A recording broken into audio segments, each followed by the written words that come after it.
Hello, everyone. Welcome. Welcome to our Lunch and Learn webinar with the wonderful Dr. Meg, Canopy Meg Lowman. We're going to give just a few minutes to let people join the webinar. But while we wait, please introduce yourself in the chat. Please share your name, your pronouns, your congregation, or whatever organization you represent, if you represent one. Please share the location you're zooming in from and the ancestral land by which it's known. And since we are celebrating trees this Earth Day, feel free to share your favorite tree.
It seems like the chat is disabled.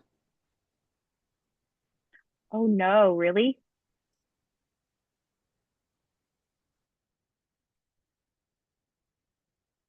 Hold on.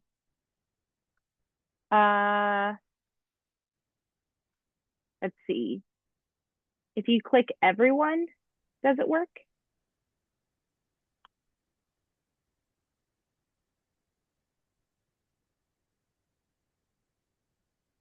Attendees can chat with. Excellent. Okay. Now let's try this.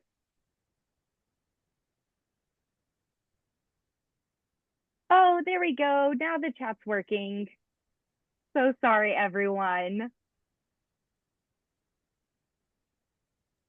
Well, No great to see problem. you all. Wouldn't be a webinar if there wasn't some kind of a glitch. Thank you, Becca. Always. Welcome, everybody. I'm Susan Stevenson, CIPL Executive Director, and so happy to have you all with us today.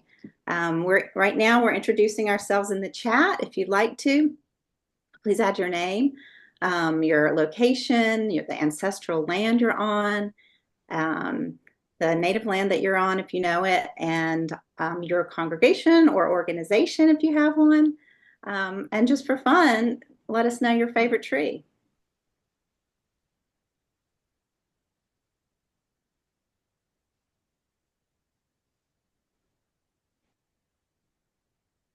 All right. First of all, you've all probably heard the sad news today that Pope Francis has passed away. And I'd like to take a moment to remember his extraordinary ministry and how he brought care for our common home to the forefront, even taking the name of St. Francis of Assisi, patron saint of ecology. In his 2015 encyclical, he wrote on the environment and the moral response that was needed, the global response to climate change that was needed. It was really a momentous and a powerful call to action. The first words of Laudato Si, the Pope wrote, "Praise be to you, my Lord." In the words of this beautiful canticle, St. Francis of Assisi reminds us that our common home is like a sister with whom we share our life, and a beautiful mother who opens her arms to embrace us.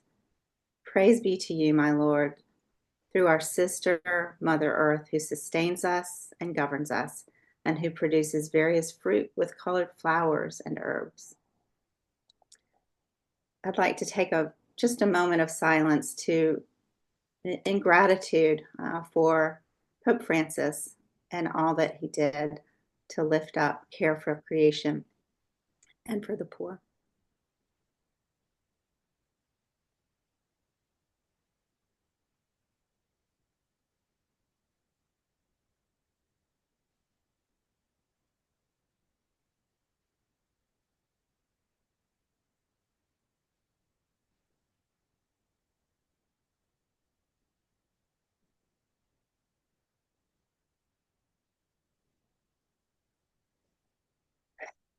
Amen. So, back to our webinar. Welcome to Earth Week, or as we call it, Faith Climate Action Week. Our theme this year is Grounded and Growing, Planting the Seeds for Change. Today's very special Lunch and Learn. We're excited to have the chance to talk with tree expert Meg Lowman all about the amazing power of trees, especially tree canopies. And we know this is a lunch break, our lunch hour for many of us. So you're welcome to enjoy your sandwich, whatever you're having for lunch. But first, we're going to have a blessing. Gregory Stevens, our Northern California director, will offer a lunchtime blessing for us. Are you ready, Gregory? Yeah, hey y'all. I'm sitting here in the heart of St. Francis in San Francisco. It's fun to have a city that's named after such an iconic person, and um, the Pope who kind of carried his legacy on did the same sort of environmental work. So this prayer comes from the Christian Catholic tradition, but it also comes from the earth-based theological tradition. So join me, please, in a spirit of prayer. All-powerful God, you are present in the whole universe and in the smallest of your creatures. You embrace with your tenderness all that exists. Pour out upon us the power of your love that we may protect life and beauty. Fill us with peace that we may live as brothers and sisters, harming no one. O God of the poor, help us to rescue the abandoned and forgotten of this earth so precious in your eyes. Bring healing to our lives that we may protect the world and not prey on it, that we may sow beauty and not pollution and destruction. Touch the hearts of those who look only for gain at the experience of the poor and of earth. Teach us to discover the worth of each thing, to be filled with awe and contemplation, to recognize that we are profoundly united with every creature as we journey towards your infinite light. We thank you for being with us each day. Encourage us, we pray, in our struggle for justice, love, and peace. Amen. Thank you all again for joining me in that spirit of prayer. And now I'd like to hand it over to our founder and friend, Reverend Sally Bingham.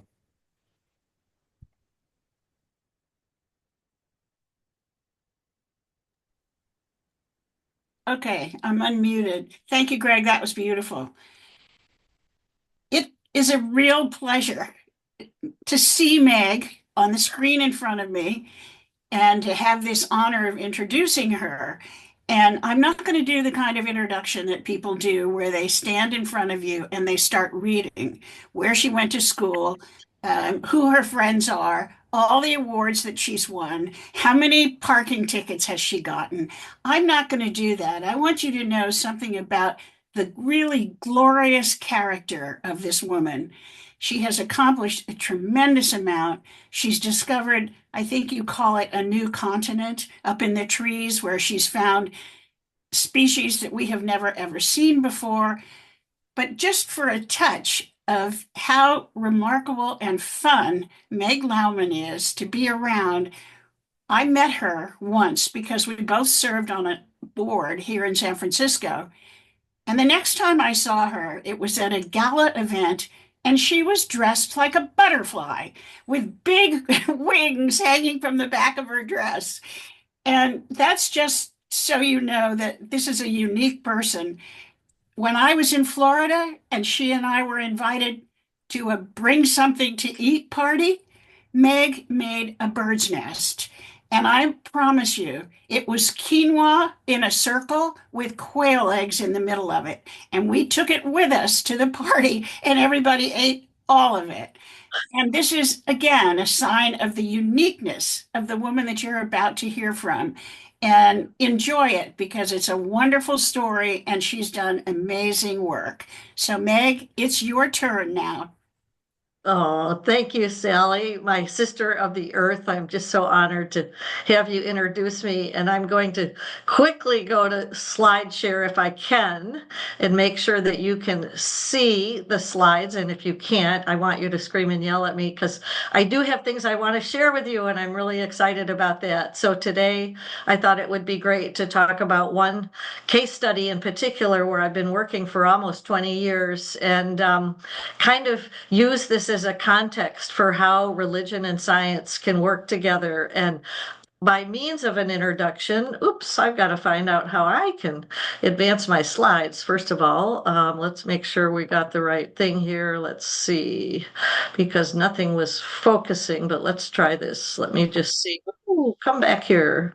Slide advance. Okay, let's see. How will this work? Yay, okay. I am technically an arbornaut. You can raise your Meg, hand. Meg, Can you see? sorry to interrupt. This looks great. This is Susan. I just want to double check and confirm that yes, we are recording. That's great. No problem. Had a couple of questions Yes, about we that. are recording. Thank you, Becca. We will share this later with you all. Great. Thanks Sorry. for checking. Yeah. So just as a quick introduction, although Sally's was much more fun eating birds' nests and different things, I am technically an arbornaut. You can pat yourself on the back if you've ever climbed a tree, because that means you too are an arbornaut, somebody who explores the tops of trees. You probably know astronauts explore outer space and aquanauts go underwater, but arbornauts is a brand new science that I guess admittedly I probably invented in the year 1979 when I was a graduate student and wanted to find out what leaves were doing at the top of the rainforest. And lo and behold, I did find out that 80% of species on land lives in the tops of trees.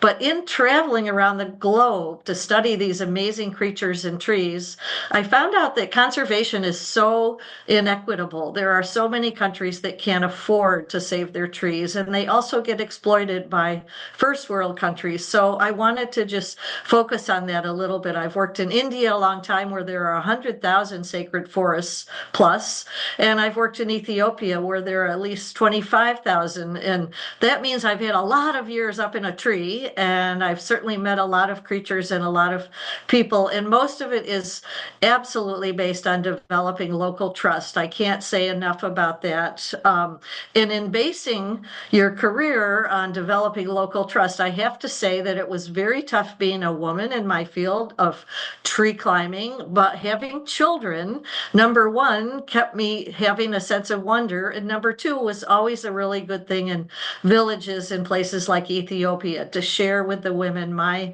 pictures of my kids, or in some cases, my kids themselves.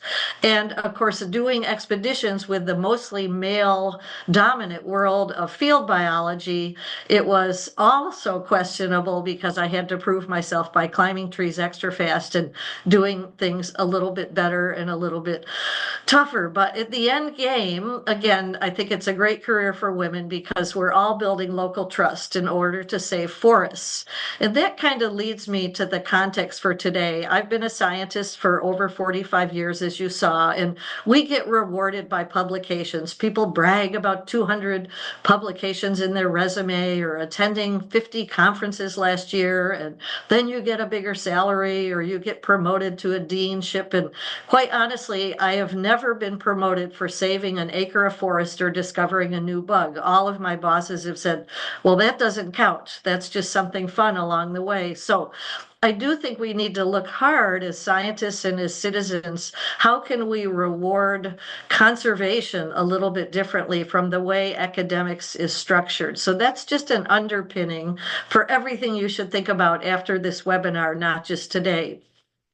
I did it by going into the museum world and writing a lot of books for the public, including for kids, which was really fun. Again, never a reward or a promotion from doing this kind of thing. It was considered just this kooky thing that Canopy Meg did in her free time. But I do think that convincing politicians and business people to save trees is probably much more important than some of those 200 plus publications in my CV. And the reason for that is something you all probably know already, and that is trees are worth so much. They literally keep us alive. And I talk to hundreds of kids every week on Zooms, and they all get it, probably better than adults. And I always make them memorize this little list, that trees gave us 50% of our medicines, and trees produce oxygen for us, and trees, of course, produce timber and so many foods. My favorite being chocolate, of course, comes from a tree. Trees conserve our soil with their root systems and save our water through their canopies. You now know that they're home to 80% of the species that live on the land part of our planet. Because of canopy research, we've now measured whole trees, and we know they store carbon, which offsets climate change, and that's fantastic. And of course, trees are this extraordinary holistic climate control. When we save forests, we really get better shade and better moderate climates and temperature control and all sorts of things. But most people don't know that 3/4 of the planet really provides a spiritual heritage. That's over 6 billion people, by the way, and Americans are so unaware of that, and it's really caused me to think harder about how can we value trees for the incredible spiritualism that they convey upon so many populations. So let's go to Ethiopia for a few minutes.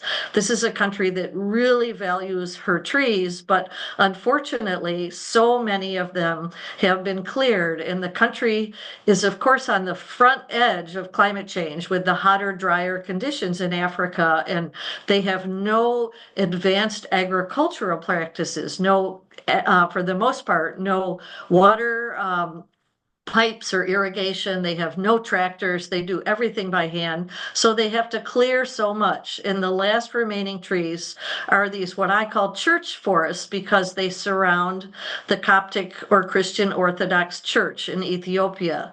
Less than 4% of those trees remain. So this is a really scary thing. The cattle and the sheep come in and eat all the greenery. The farmers accidentally plow close to the edge. Sometimes the kids cut down the trees that look a little bit more dusty around the edges because mom needs some firewood. And so lo and behold, before they even can blink, these trees are disappearing. This is a Google Earth image of Ethiopia. You can really see the seriousness of this situation with these little tiny green forests as the last remaining bastion for the native trees and the native birds and plants and animals. And people go to market in the hot sun and it's very dusty, and they come home the same way because most of their trees are now missing. I had a fabulous colleague who came over with a drone, and we took some of these pictures over the years to see the different stages of how these church forests are losing their beautiful native vegetation. And it's just really heartbreaking to see. And in some cases, of course, the cattle and sheep have really, really done their job, and every single tree is gone. Now, the priests there don't feel very successful when they lose all their trees. So that's something important to keep in mind. So how did I get to Ethiopia? This is my colleague, Alamayu Wasiashete. He is probably one of the few conservation biologists in the whole country. He's also partly ordained as a priest in the Coptic Church, but he didn't quite finish that degree. He wanted to change and save the church forests when he was young, but he realized the best way to do that was to pursue conservation biology, perhaps, and not religion. Now, we met by chance at a conference in Mexico where he was a young student presenting his results about what lives in church forests. and I was a senior scientist handing out this measly $100 check for the best talk at the conference. And lo and behold, this very humble student got the prize. And I shook his hand and gave him the check and said, "Congratulations, Alamihu. What will you do next?" And he burst into tears and said, "I don't know, because no one in my country is trying to save the trees except me."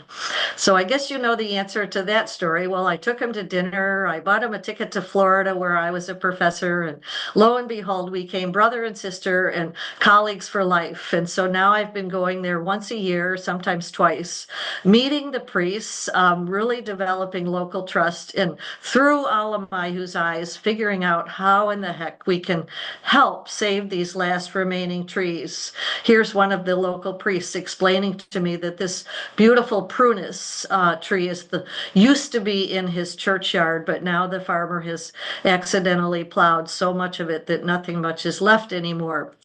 Lots of stories like that. Amazing climate change case studies that I've published in those crazy scientific journals. But the more important thing to know is that so many women in that country walk miles to get water, walk miles to get their laundry done, and have no shoes, and obviously not too many pieces of equipment to allow them to even carry things. Nobody even owns a backpack, which we all use every day when we go hiking in the woods, or maybe to get our shopping done. And the kids, especially the girls, come and help mom try to get that water. And that water in the ground is also disappearing once the trees are cleared. So many incredible things found nowhere else in the world exist in Ethiopia. It is the country with the origin of coffee. It is the country that has 1,000-year-old church murals made from all of these amazing natural dyes that are so stunningly beautiful. I hope some of you in this audience have been there before to see them. It's also a place where all the women, unfortunately, work extra hard to keep their families going and live in fairly difficult situations compared to our first world, very convenient types of housing. Most of all, the fresh water comes in the areas surrounded by trees. These waters are considered sacred. For sick people, they're also considered important for getting your water for your family back at home. And again, certainly not the irrigation systems of America or Europe or Australia, but it works for them, and they need this fresh water so badly that's only going to remain if the trees stay alive. And so this is what brings me to questioning and asking all of you to think harder about, what does it mean to have spiritual value for a tree? Nobody has given me a dollar sign, which businesses seem to need, but we need to think harder about how to make that work. So in order to help this situation, Alamihu, my colleague, suggested I come over and give workshops for the priests, because they have never seen a Google Earth image. They've never obviously met a woman scientist, much less a scientist. And so lo and behold, I've been going over every year and giving these workshops in very rudimentary church halls with generators and mud floors. And these priests cannot believe seeing those Google Earth images. And they're very concerned, and we share the same goal, which is, how do we help them save their trees? And this is the chief priest from Bahir Dar, which is the central city in northern Ethiopia. He's built me a little cabin now. We're best friends, and he is very thankful that I will, until my dying day, help him solve this challenge of keeping their trees healthy. He feels so sorry for me. They view me as poor, and they view themselves as rich. And that's because in my home state of Florida, here's an aerial image, my church is surrounded not by trees, but by cement. So they view that as a very, very disappointing church indeed. And a good church is surrounded by all of God's creatures, not by cement. So there's something else that you need to think about for later. So to solve this, the priests came up with a wonderful idea. There are loads of stones in the fields, which the farmers don't want. And there are wonderful people who are great stonemasons in the church parish. And for some donations, which I have taken on the role of raising for them, we can build gates around the church forest walls, and we can afford to rent trucks to haul the stones. So we are building these beautiful church forest conservation walls, the people of the towns feel so happy. They say now our church has clothing, and they are also thankful that we are bringing back this very simple method to keep that native biodiversity healthy. Someday we'll move those walls out when they get better irrigation and farming practices. For now, it's like saving the National Library of Congress or saving the Louvre Museum. We're keeping the biodiversity alive and well. And there's our very first church forest, about 5 kilometers around a beautiful forest outside of Bahir Dar that is the point of pride for all of the local people. My second challenge, in addition to saving those trees and all the critters, is to think about the future priests. And so we have a parallel program trying to think about how to get the kids involved, because their schools are so lacking in the kinds of equipment that we take for granted. So over the years, I've had the kids help me find bugs and identify things and share their language and my language, which has been fun, and get involved in some of the appreciation of nature. I made t-shirts for a few seasons where all the bugs from their forests were translated into their language and my language, which was really fun.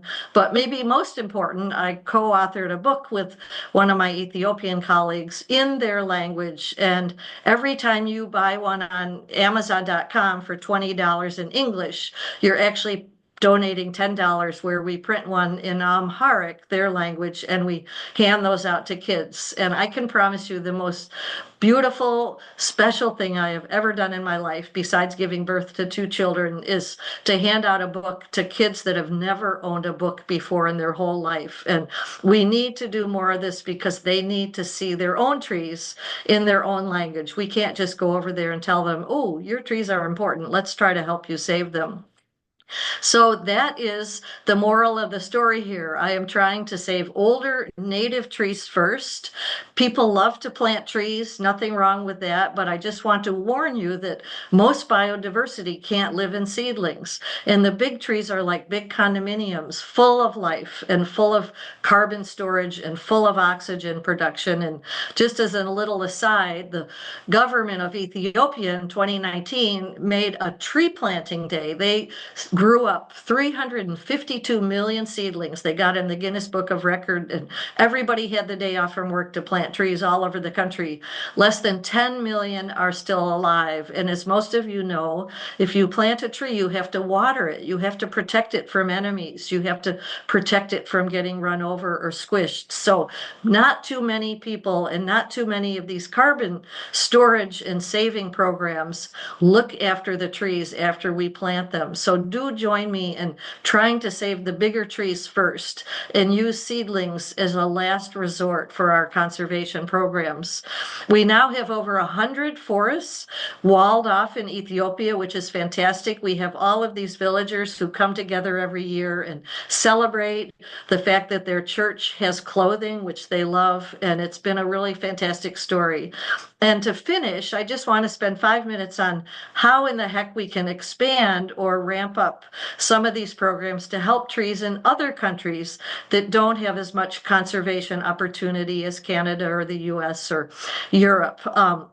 So I was really lucky to partner with a beloved friend who has now passed away. His name is E.O. Wilson from Harvard. He's considered the father of biodiversity, and he wrote a fabulous book called Half Earth, where he proposed we need to save half the Earth for 99% of species and the other half for that crazy one called human beings.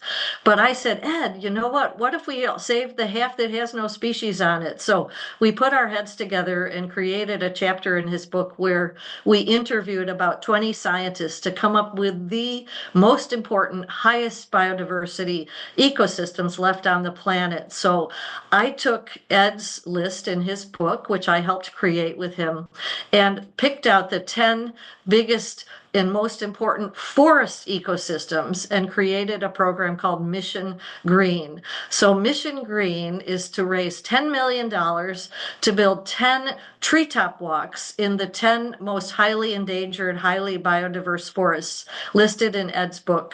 And in doing so, we find out that we can hire probably 100 indigenous families, mostly women, and we can hopefully fund over the years with partners like National Geographic and the Smithsonian over 100 young student explorers to discover that 80% of biodiversity. So Mission Green is a 10 by 10 by 10 by 10 project.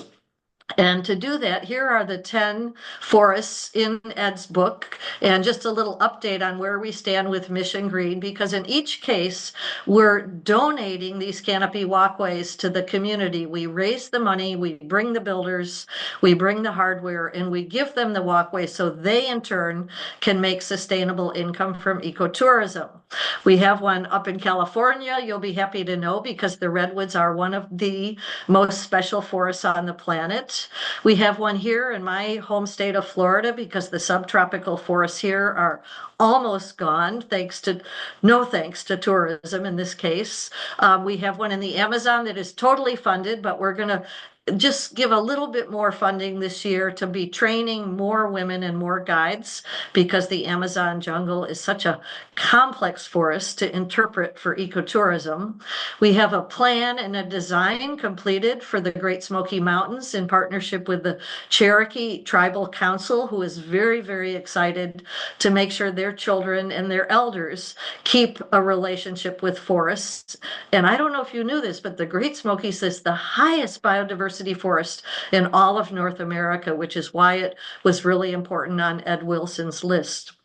We have a project design in the Mata Atlântica forest in Brazil, but we're still looking for funding for that walkway. We have a project design in Mozambique in the Gorongosa National Park with some hopeful funders, but not committed yet from the .com industry. We have a walkway designed in Madagascar, and again are still fundraising there because lemurs and many other species live only in Madagascar, and we have hopefully the chance to go to the Western Ghats in India in the next few years and finish that walkway perhaps by 2030. Finally, Bhutan, and lastly, completely finished and in the black and hosting over 1 million visitors a year, is the Habitat, a walkway in Malaysia, in a country where all sorts of terrible things are happening to their forests because Americans buy so much palm oil, which is another disastrous thing. But we are really excited that the Habitat site in Penang Hill has got UNESCO World Heritage status now because of our work there. And so it will be a forest forever and ever, which is great. We've studied the economic impacts of these walkways. In my state of Florida, our little tiny 100-foot long walkway brings about $30 million a year into local revenue through hotels and visitors and restaurants, and it has about 500,000 children, families, and visitors a year. In the Amazon, pre-COVID, we had over 100 families employed, including Indigenous women, which was so great. And the people were so excited that they petitioned, and this reserve has expanded tenfold to over 1 million hectares because the local people realized that saving the monkeys and the birds and the trees means more money from ecotourism.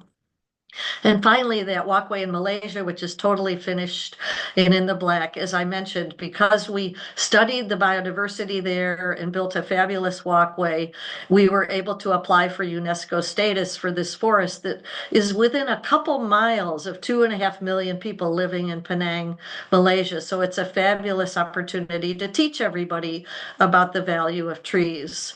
So in closing, why would we bother to do all this? Well, there have been a few experiments, but not too many, that have showed us how much a tree really brings back to the community. Walkways can help us create economic incentives, but even the tree alone was part of a project that I participated in called the Biosphere 2 in Arizona. Maybe some of you went to that crazy glass dome that was funded by Ed Bass because he wanted to take ecosystems to the moon and see if people could live out there. And I will admit that by working in that biosphere and studying their rainforest ecosystem, we realized that it cost $200 million to create a rainforest under glass that housed only 8 people.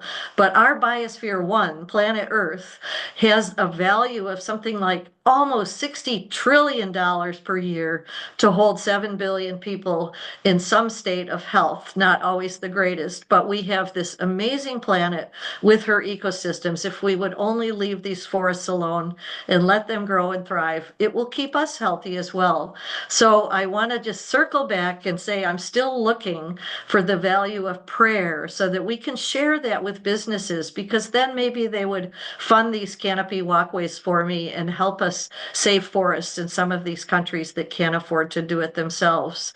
And finally, by 2030, or before I go to the grave, I sure hope that we can have these 10 canopy walkways finished. Maybe we can have 20, but the more times we can do something that employs the local people, builds the local trust, and saves the forests and all their critters in one go, I think it's a great model. And building a canopy walkway is a fantastic way to do that. It's just a little tiny tool out of my toolkit as an arbornaut, but it's proving to be really, really important in saving forests all over the world. So with that, I'm going to end. Just two quick ads. We have a new app out called Voyager where kids can ask questions about nature and we can answer them or they can answer them. So check it out on your app recipes if you want to do that. And with Ted Kahn, who's in the audience, and some of the people from his synagogue in Palo Alto, we're launching a next Earth Day activity to listen to plants, communicate, and talk. So stay tuned for these different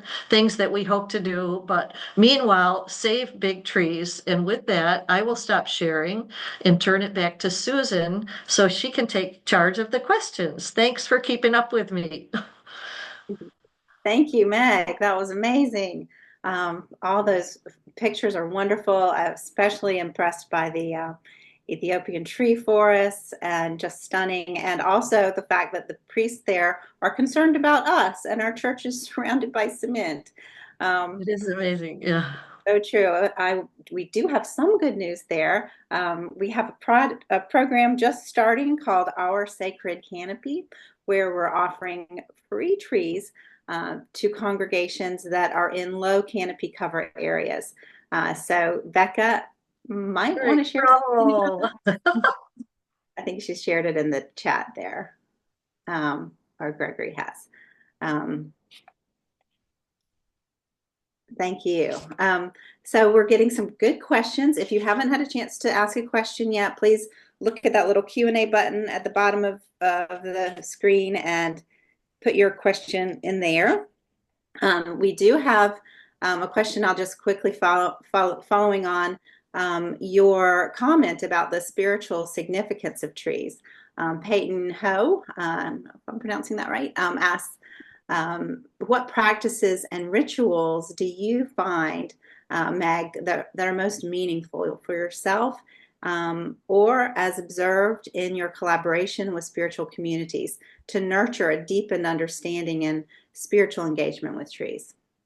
Great question. Oh my gosh. Well, I think actually having a canopy walkway is pretty amazing because when kids and families share the whole tree, not just the forest floor, they really get an incredible spiritual sense of what's up there. The birds are at the top, the sunlight's at the top, the insects are all feeding at the top. So it's a really, really spiritual experience to go to a whole tree. And of course, for me, in some of these countries that don't have the activities that we're so privileged to have sometimes in our own world of ecotourism, it's always been special just to go into nature and know that trees are housing all those millions of creatures and that we need to really treat them as our very most special senior citizens. So that's my feeling of trees. Thanks.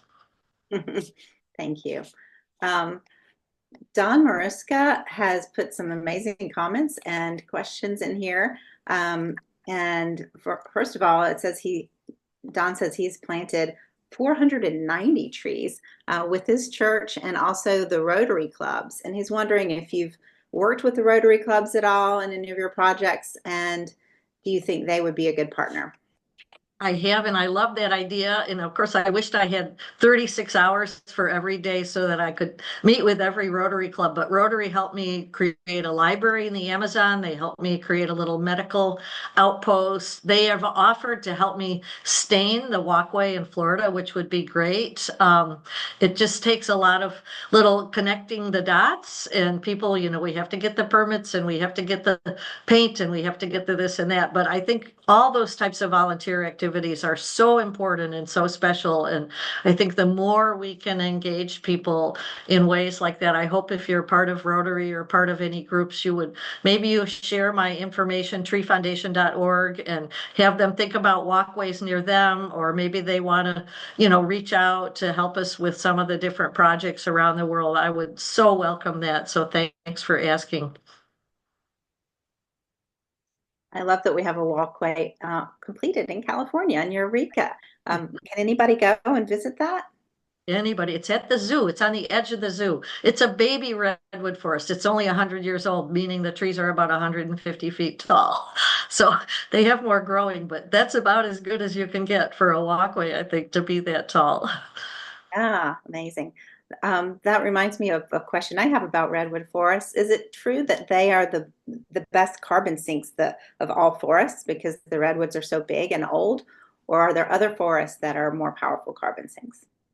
Well, that's a very great scientific question that, of course, doesn't have enough data to fully answer yet. We assume that because redwoods are so big, and you immediately look at their diameter and say, holy cow, there's a lot of carbon in there. Some growing trees pull in a lot of carbon, and if they have a big root system, they might be storing it. The big deal is having roots and trunks and keeping them, not having them burn back like the eucalypts do, but keeping and retaining that carbon storage. So they are very much at the top of the list. But if you come to Malaysia with me, you will see the dipterocarp trees there in Penang, and you will say, oh my gosh, they're equally as big as the redwoods. And so there are a lot of trees in equivalent places that are doing their best as well. But it would take quite a lot of money to measure trees with the same time and gadgets and make those comparisons. There are a lot of models coming out about carbon storage in trees, but it's not perfect yet because it's a really vast global question to ask. Just know that if you save a redwood, you're doing a wonderful thing. Thank you. Let me ask our other panelists here. Reverend Sally, do you have a question to ask or comment, or Gregory or Becca?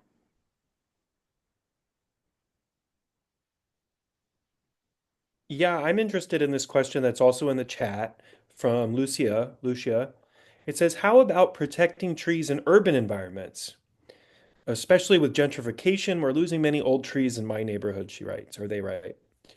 Yeah, I would be interested to hear a reflection on what we might do here in our urban environments.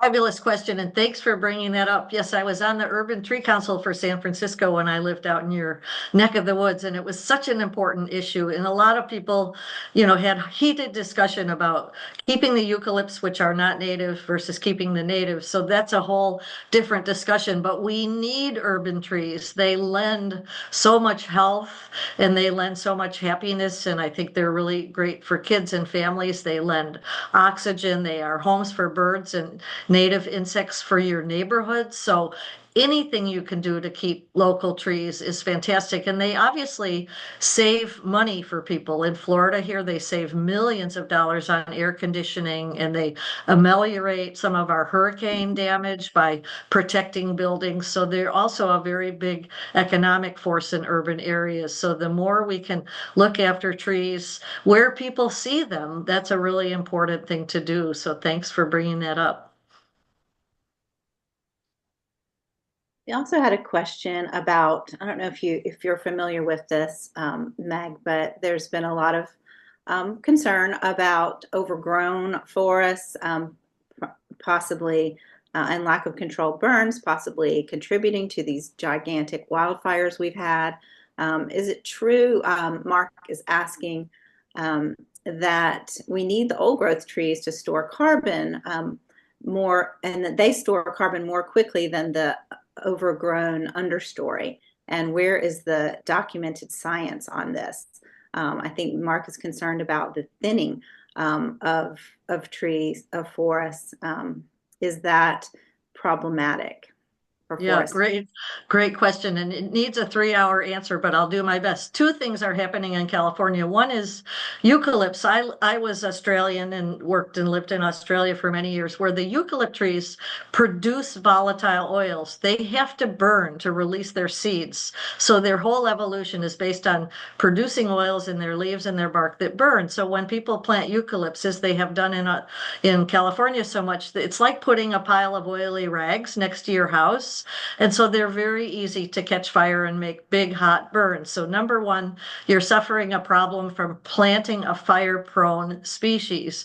And then number two, because we're humans, we want to build our houses next to the forest. And some of those native forests have not had their natural lightning burns, have not had the ability of Mother Nature to thin them over the years, because people have their own sort of definition of what maintenance should be, and they don't want to disturb anything near their house. So we do have some issues with, especially in Florida as well, a lot of brush building up because we haven't had any fire policies. And Florida's trying really hard to return to burning, seasonal burning, and trying to warn homeowners and try to do it with ditches built in very careful ways to avoid hurting houses. But you can imagine how tough that is if the wind changes or something happens.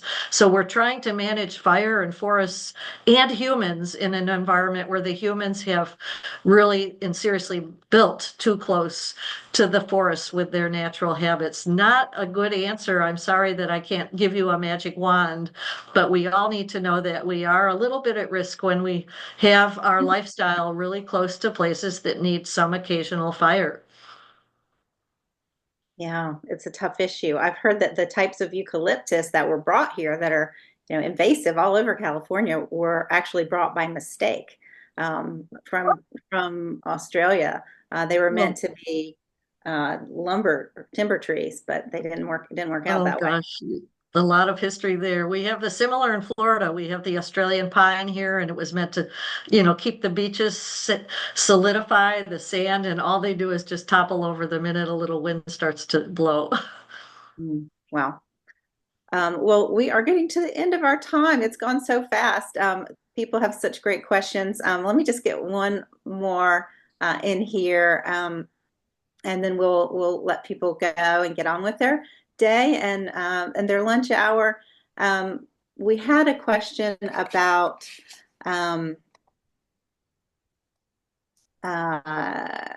water. Jenny is saying people think that trees guzzle water, but through transpiration and microbes, they actually seem to seed clouds. Do you have any thoughts on this and how trees are net positive for water? Absolutely.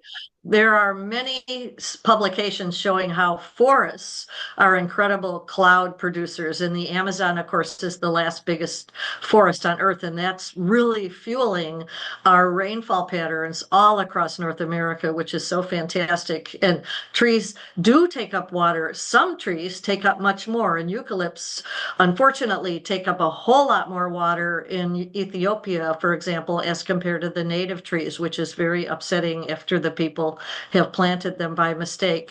A little analogy is if you have a sponge in your kitchen and it's wet and you leave it there overnight, it's probably still damp in the morning. But if you cut that sponge up into 100 pieces, which is what people do when they cut up forests and make little tiny one tree here and one tree there, they're all dry by the morning because collectively more trees keep the water system healthier and more vibrant. But single trees struggle a little more, and sometimes they even die back because they don't have the collective water power that a whole forest has. So keep clumps of trees if you can, but trees are fantastic for water and for moisture and for shade. So we do need them in any shape or form. Oh, thank you for that explanation. Okay, well, thank you so much, Canopy Meg, for being with us. This was really wonderful, and your work is so inspiring. More power to you. I hope we will do our part to ponder on the spiritual value of trees and whether that could possibly be monetized for those funders, those corporate funders. If people would like to share your reaction, if you enjoyed this webinar, please use the react button and write thank you to Meg if you would like. and we will let you all go. Happy Thanks Earth Day again. tomorrow. Happy Earth For the Week. trees. Hooray for trees. Thanks again, Susan and Reverend Sal and Gregory. Okay. You guys are great. Bye. Bye, Meg. Thank you. Lots of hearts and lots of thumbs up. Love it. Love it.